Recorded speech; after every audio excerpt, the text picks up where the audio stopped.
शांति। ओम शांति। सभी को ओम शांति।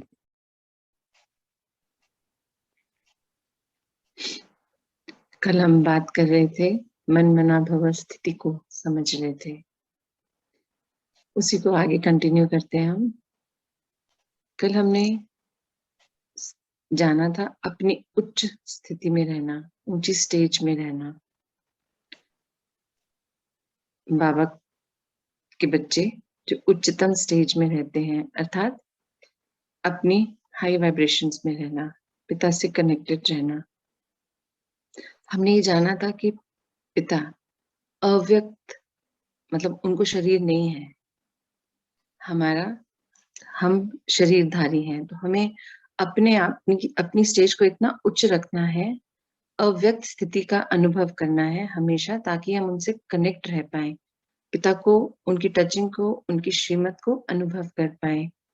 और हमने जाना था कल कि दो बातें थी। सर्व समर्पण, मतलब पिता को पूर्णतः हर रीति से, तन मन धन संबंध से कैसे समर्पित कर देना है सब कुछ। तो जो बच्चे पिता को सर्व समर्पण कर देते हैं, वो बच्चे पिता के स्नेही बच्चे होते हैं। क्योंकि जब हमने अपना सब उनको सौंप दिया, उनकी श्रीमत पर चल रहे हैं, उनसे कनेक्टेड हैं, उन्हीं की बताए गए रास्ते पर हम हर कार्य विधि पूर्वक कर रहे हैं, तो हम पिता के स्नेही बच्चे बन जाते हैं, परमात्मा के स्नेही, ईश्वरीय परिवार के स्नेही, सब आत्माओं के स्नेही। क्योंकि जो मन से पवित्र, वचनों से पवित्र, शुद्ध भाव रखते हैं सबके लिए, तो वो सबके स्नेही, दुनिया से न्यारे, परमात्मा के प्यारे हो जाते हैं वो बच्चे। तो बाबा हमें मन मना भव स्थिति के बारे में इतनी सुंदर रीति से सिखा समझा रहे थे, उसी में से मैं भी आपको शेयर कर रही हूँ जो मैंने जाना सीखा, कि हमें अपनी स्थिति को हमेशा उच्चतम रखना है, अव्यक्त रूप में रहने की प्रैक्टिस करनी है। क्योंकि जितने लाइट होंगे उतने ज्यादा बाबा से कनेक्टेड हो पाएंगे जल्दी, इजीली। और जब कनेक्टेड रहते हैं बाबा से तो गलती नहीं होती कुछ भी, और हम अपने सही रास्ते पर चलते रहते हैं। एक मिनट।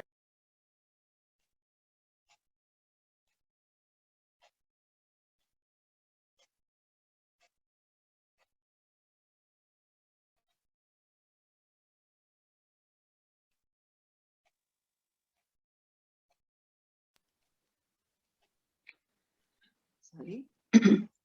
तो हम ये बात कर रहे थे कि जो बाबा की बताई श्रीमत पर चलते हैं, बाबा के प्यारे स्नेही बच्चे होते हैं वो। क्योंकि जब सर्व समर्पण कर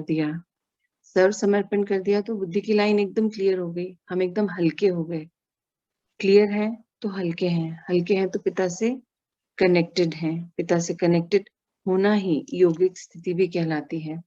और जब सर्व समर्पण उनको कर दिया तो हम बिल्कुल लाइट हैं। तो हमें जो ये ध्यान रखना है कि जब हमें बॉडी मिली है, शरीर मिला है, तो हमारा जो जन्मों का हिसाब किताब है वो हमें चुकता तो करना है। क्योंकि हमने इतने जन्म लिए, हर जन्म में हमने जो कर्म किए, शरीर में आते हैं तो हम कर्म करते हैं, तो उन कर्मों का जो हिसाब किताब हमारा है वो हमें क्लियर करना है, चुकतू करना है। तो उसकी भी बाबा ने दो रीति सिखाई है, या तो भोग के द्वारा या योग के द्वारा। भोग के द्वारा अर्थात जो शरीर को भोगना है, अलग अलग रूप में भोगनी पड़ती है। किंतु हम बच्चे जो हमने पिता से योग लगाया है, पिता से हम कनेक्टेड रहते हैं, उनकी श्रीमत पर चलते हैं, तो हम तो योग में रहने वाले बच्चे हैं। तो हम योग द्वारा अपने सारे हिसाब किताब को चुकतू कर रहे हैं। अर्थात हमें भोगनाओं का हिसाब किताब नहीं रखना, हमें तो योग द्वारा हर किए गए कर्म को क्लियर कर देना है और अपने यात्रा को आगे बढ़ाना है। क्योंकि जब हम ये समझ गए कि मैं आत्मा हूँ, परमपिता परमात्मा दूसरी सच्चाई, तीसरा ये वर्ल्ड ड्रामा साइकिल, जो भी परिस्थिति समय अनुसार हमारे सामने आ रही है, अर्थात हम सीधे सीधे एक रेल की पटरी पर चलते चले जा रहे हैं। रेल का ट्रैक कैसे होता है? बिल्कुल सीधा। हमें पता है कि ये जितनी लाइफ हमें मिली है हमें पार तो करनी ही है, हमें सीधा जाना है। तो बाबा कहते हैं उस सीधी पटरी पर चलते चलते जब समय, एक एक सेकंड, एक एक पल, जो भी परिस्थिति हमारे सामने आ रही है, कुछ भी हमारे सामने आ रहा है, अच्छा बुरा, हेल्थ की परेशानी के रूप में, फाइनेंशियल परेशानी के रूप में, जिस भी परेशानी के रूप में, किंतु अगर हम स्थिर भाव से अपनी पटरी पर सीधे चल रहे हैं, अर्थात हम उस आने वाली परिस्थिति को एज इट इज एक्सेप्ट कर रहे हैं, हम उसमें क्वेश्चन मार्क नहीं लगा रहे, हम बाबा की श्रीमत अनुसार, हमें पता है जो आया है, समय हमारे सामने लाया है, बाबा अगर लेके आए हैं तो वो कल्याणकारी है, उसमें कभी डाउट नहीं करना। क्योंकि बाबा जो बच्चों के लिए चीज लाते हैं, परिस्थिति जो सामने आती है, हर सेकंड, हर पल, समय तो चलायमान है, चल रहा है, तो कुछ ना कुछ आ रहा है हमारे सामने, सही, अच्छा, बुरा, हमारे द्वारा किए गए कर्मों का ही वो प्रतिफल है। तो हमें उसको उसी तरह से एक्सेप्ट करके उसके आगे बढ़ना है, हमने वहां पे अटकना नहीं है। क्योंकि अगर हम अटक गए तो हमारी स्थिति नीचे आ गई, बाबा से हमारा कनेक्शन टूट गया। किंतु जब हम योग में हैं, बाबा के बच्चे हैं, अपना सब कुछ बाबा को समर्पित कर दिया, तो जो बाबा बोल रहे हैं समय अनुसार अगर हमारे सामने आया है तो हमें उसे एक्सेप्ट करके और अपनी शक्तियों को, जब हम बुद्धि की लाइन हमारी क्लियर है तो अपनी शक्तियों को हमें इस्तेमाल करना है। क्योंकि जो बाबा के बच्चे हैं, बाबा बोलते हैं बहुत सहन शक्ति वाले बच्चे हैं, बाबा के बच्चों में बहुत सहन शक्ति है।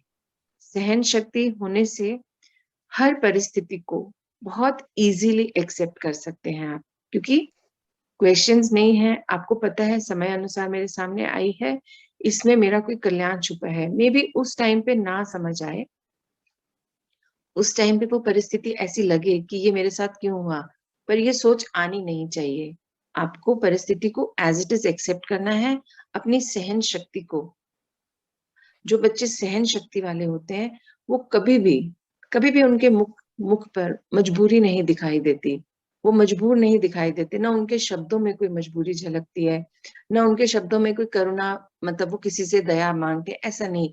बहुत शक्तिशाली बच्चे होते हैं, उनके बोल भी बहुत मजबूती प्रदान करते हैं, मजबूत शक्तिशाली बोल होते हैं, उनके भाव, उनके एक्शन बहुत शक्तिशाली होते हैं। वो हर परिस्थिति को, बाबा के बच्चे जो हैं सहन शक्ति से भरपूर, वो बच्चे हर परिस्थिति का मुकाबला, सामना बहुत धैर्यता से, शीतलता से, शालीनता से करके आगे बढ़ जाते हैं।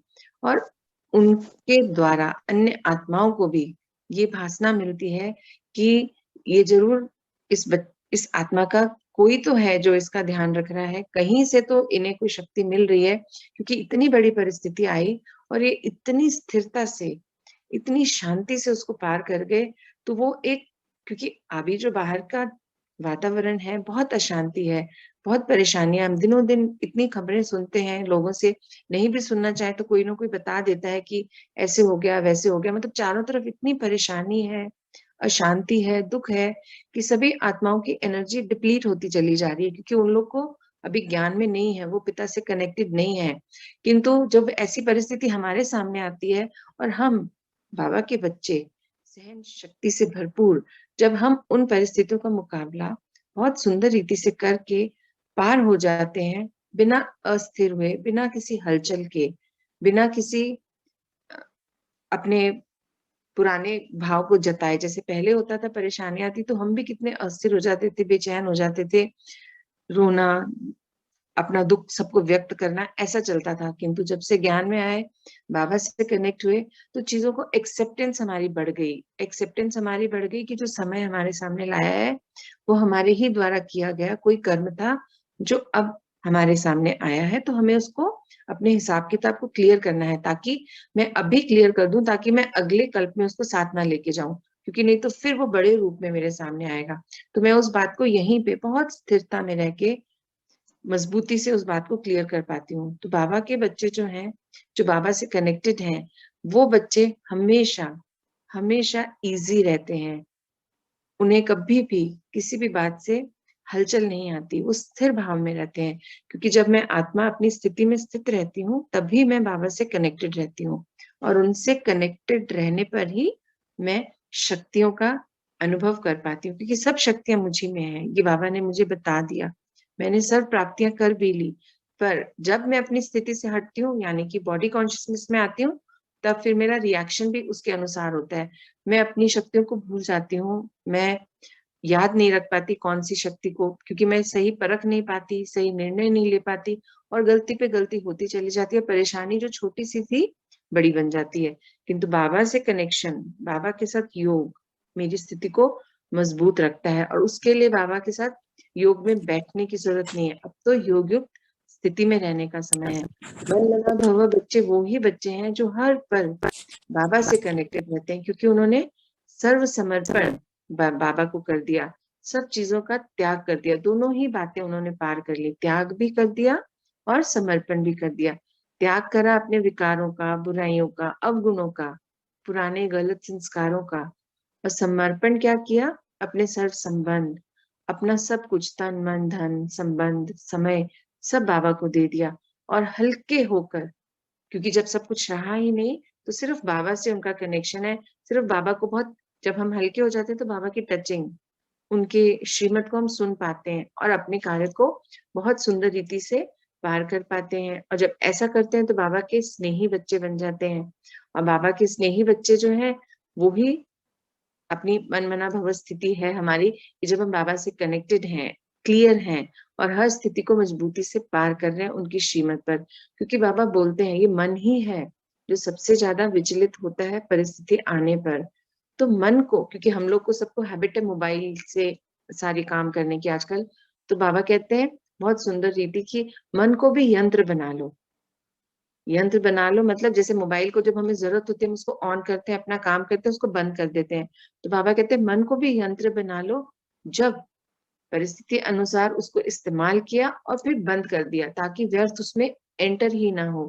परिस्थिति आई, अपने आप को बाबा से शक्तियां लेके उस परिस्थिति से पार करा और मन को फिर बंद कर दिया, ताकि मन में और कुछ ना आ जाए। अब हमें व्यर्थ नहीं भरना है, हमें तो पुराना व्यर्थ भी हटाना है।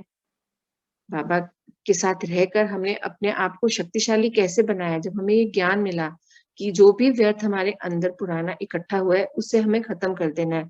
जब हम अंदर से, यानी कि अंदर की रिकॉर्डिंग्स पुरानी सारी हटा लेते हैं, व्यर्थ को, विकर्म जो किए गए हैं, जो अशुद्ध है, अपवित्र है, उस सबको जब हम हटा लेते हैं तब हम अंदर से बुद्धि की लाइन एकदम क्लियर हो जाती है। बुद्धि की लाइन क्लियर होने पर हम पिता से कनेक्ट होते हैं, योग युक्त स्थिति में रहते हैं। वो सबसे उच्चतम हमारा कंडीशन होती है जब हम बाबा से कनेक्टेड होते हैं। बाबा यही चाहते हैं कि बाबा के सभी बच्चे श्रेष्ठतम स्थिति में जाएं, पॉजिटिव रहें, पिता से कनेक्टेड रहकर अपनी सेवाएं दें अन्य आत्माओं को भी। क्योंकि जब हम मजबूत स्थिति में हैं, हमारे शब्दों में शक्ति है, मजबूती है, तो वो भी शक्ति और मजबूती उनको, अन्य आत्माओं को भी उनकी परिस्थिति से बाहर निकलने में मदद देगी। पर उसको करने के लिए काम हमें स्वयं पर ही करना है। अपने मन को एक यंत्र के रूप में इस्तेमाल करना है, जब जरूरत है तभी उसको हमने काम में लेना है, नहीं तो उसे स्विच ऑफ कर देना है, मतलब बंद कर देना है, उसके ऊपर बिल्कुल भी ध्यान नहीं देना, उसको शांत करके एक तरफ बिठा देना है। तो बाबा से जो हमने ज्ञान में सीखा, अपनी स्थिति को उच्चतम कैसे बनाना है, ये छोटे छोटे से पॉइंट्स हैं जिनको अगर हम याद रखते हैं तो हमारी स्थिति बहुत सुंदर रहती है। हम बाबा से इजीली कनेक्ट हो पाते हैं, उनकी टचिंग को महसूस कर पाते हैं, उनकी श्रीमत को सुन पाते हैं। मतलब हमारा विजन एकदम क्लियर होना चाहिए कि हमें कहाँ जाना है। जैसे जो ट्रैक है एकदम फ्लैट होता है, रेलवे ट्रैक कैसा होता है, एकदम सीधा, पटरियां बिल्कुल। तो वही बाबा कहते हैं हमें भी उन्हीं पर अपने लक्ष्य को लेकर चलना है, कि मैं परमपिता की संतान हूँ, मुझे उन्हीं की तरह हर आत्मा का समभाव में रहकर सबको एक समान प्यार देना है, स्नेह देना है, मदद करनी है। जो मैंने बाबा से प्राप्त किया है वो सिर्फ अपने लिए नहीं करा, अपने पास रखूंगी तो उसका सब चीजें धीरे धीरे खत्म हो जाएंगी। मुझे उनको प्रैक्टिकली अब यूज करने का टाइम है। ज्ञान भी ले लिया, शक्तियां भी ले ली, अब जो समय है परिस्थितियां आने पर उनको इस्तेमाल करना है। सहन शक्ति अंदर ही है, पर उसे भी हमेशा जागृत रखना है, नहीं तो परिस्थिति आने पर हम लोग हिल जाते हैं, मन विचलित हो जाता है, उसको नहीं होने देना। तो यही हमारी स्थिति है मन मना भव, कि जब हम अंदर से बिल्कुल क्लियर है, मन एकदम स्थिर है, बाबा से कनेक्टेड है और योगिक स्थिति में रहकर जो इधर उधर नहीं भटकता, एक ही उस पे चलता है कि ये यात्रा है मेरी, मुझे पूर्ण करनी है, समय अनुसार जो भी परिस्थिति सेकंड भर सेकंड आती है तो मुझे उसको पार करना है, क्योंकि मैंने तो अपने आप को श्वासोश्वास बाबा में समर्पित कर दिया। मतलब मेरी हर सांस में, मेरे हर उसमें बाबा है, मुझे और कोई याद नहीं आता, मुझे सिर्फ बाबा से ही कनेक्शन रखना है, उन्हीं के बताए कार्यों को, उन्हीं के बताए श्रीमत पर पूरा करना है, क्योंकि मेरा तो यहाँ कुछ भी नहीं है। मैं तो आत्मा, उन्हीं की संतान। ये शरीर भी मुझे मिला है क्योंकि कुछ कर्म बंधन थे जो मुझे इस शरीर में रह के रोल अनुसार पूरे करने थे। तो मुझे उन सब कार्यों को करने के लिए बाबा के टचिंग में रहकर उसको पूरा करना है। तो उस टचिंग में रहने के लिए मुझे अपने आप को क्लियर रखना है, बाबा के साथ कनेक्टेड रहना है। तो मैंने आपसे आज इतना ही शेयर करना चाहती हूँ। मैंने सारे पॉइंट्स छोटे रूप में आपको बताए हैं। अब हमें इसी को मनन करना है, चिंतन करना है और अपने अंदर शक्तियों को जागृत करके अन्य आत्माओं को प्रत्यक्षता करानी है बाबा की, और अपनी मन की स्थिति को इतना मजबूत रखना है कि समय अनुसार जो हमारी जीवन यात्रा में पल पल परिस्थिति सामने आ रही है उसे एज इट इज एक्सेप्ट करना है और क्लियर करके मूव ऑन करना है। तभी हम बाबा के स्नेही भी बनेंगे, ईश्वरीय परिवार के स्नेही भी बनेंगे और अन्य आत्माओं के स्नेही भी बन के और शक्तिशाली होते चले जाएंगे। ओम शांति। ओम शांति। ओम शांति दीदी। छोटे छोटे रूप में सारे पॉइंट्स मैंने मन मना भव स्थिति के आपके साथ शेयर किए हैं। आप कुछ और पूछना चाहते हैं तो प्लीज पूछ सकते हैं। ओम शांति। ओम शांति जी। ओम शांति, सबको ओम शांति। शांति। कोई भी पॉइंट अगर उसमें कुछ लग रहा हो बात करने के लिए तो हम कर सकते हैं।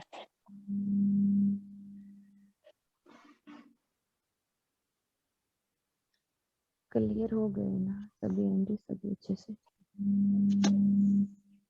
चलिए 2 मिनट के लिए हम ड्रिल पूरी करते हैं। शांति से बिठाएं अपने आप को, एकाग्र करें मन को, व्यर्थ के सभी संकल्पों से हटते हुए आ जाएं अपने स्वस्थिति में। देखें स्वयं को ज्योति बिंदु स्वरूप और चलते हैं परम धाम। देखें स्वयं को परम धाम में, लाल सुनहरी शक्तिशाली दुनिया, प्रकाश की दुनिया, शांति की दुनिया। मेरा असली घर सामने पिता है, मैं बीज रूप स्थिति में उनके सामने, ना कोई आवाज नहीं, कोई विचार नहीं।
चलिए आते हैं नीचे की ओर। फरिश्ते स्वरूप में धारण कीजिए अपने फरिश्ते के शरीर को, लाइट की बॉडी को, और मैं फरिश्ता उड़ चली नीचे की ओर। सामने पृथ्वी पर स्थित कीजिए स्वयं को। आह्वान कीजिए ब्रह्मांड की सभी आत्माओं का, और भरते हैं सभी को, भेंट करते हैं परमात्मा की लाल सुनहरी शक्तिशाली किरणें।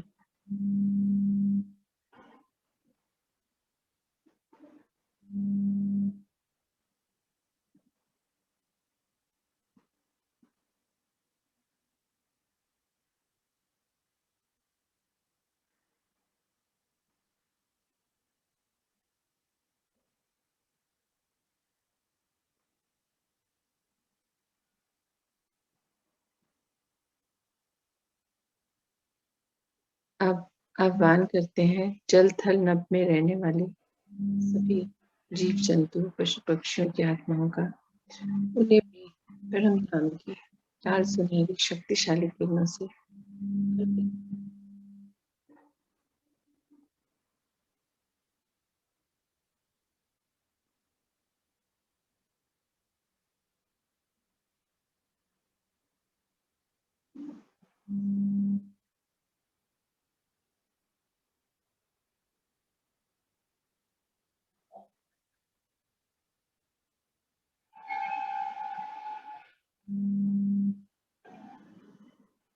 अब आह्वान करते हैं पांचों तत्वों का और समय का, उन्हें भी परमात्मा शक्तियों का बल भेंट करते हैं।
चलिए अब लौट चलते हैं अपने कर्म क्षेत्र की ओर।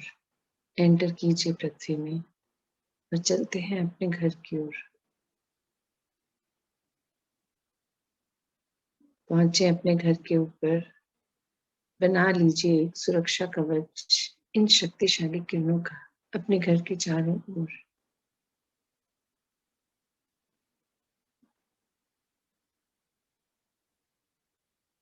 प्रवेश कीजिए घर में और अपने घर के कोने कोने को भर दीजिए इन परम धाम की शक्तिशाली किरणों से।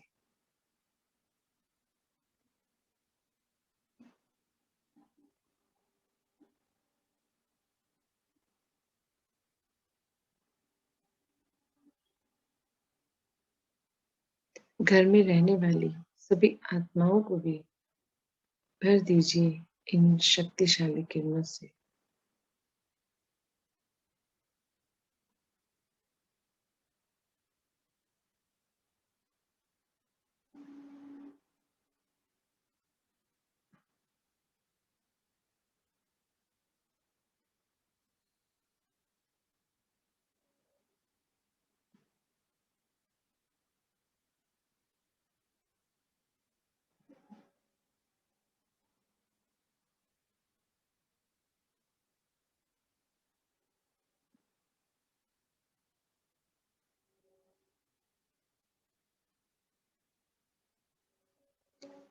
आए अपने शरीर को धारण करते हैं।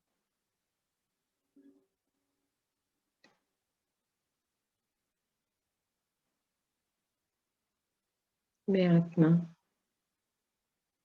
राजा, इस शरीर की मालिक, अपने सिंहासन पर विराजमान प्रकृति के मध्य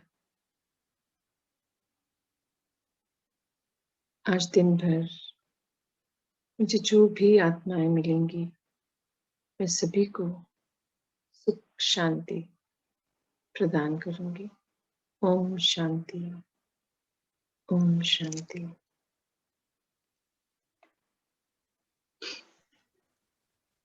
शांति। ओम शांति दीदी। ओम शांति।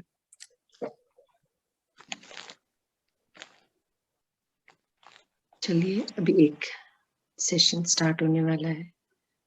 ज्ञान की क्लास हम शुरू करते हैं उसी की।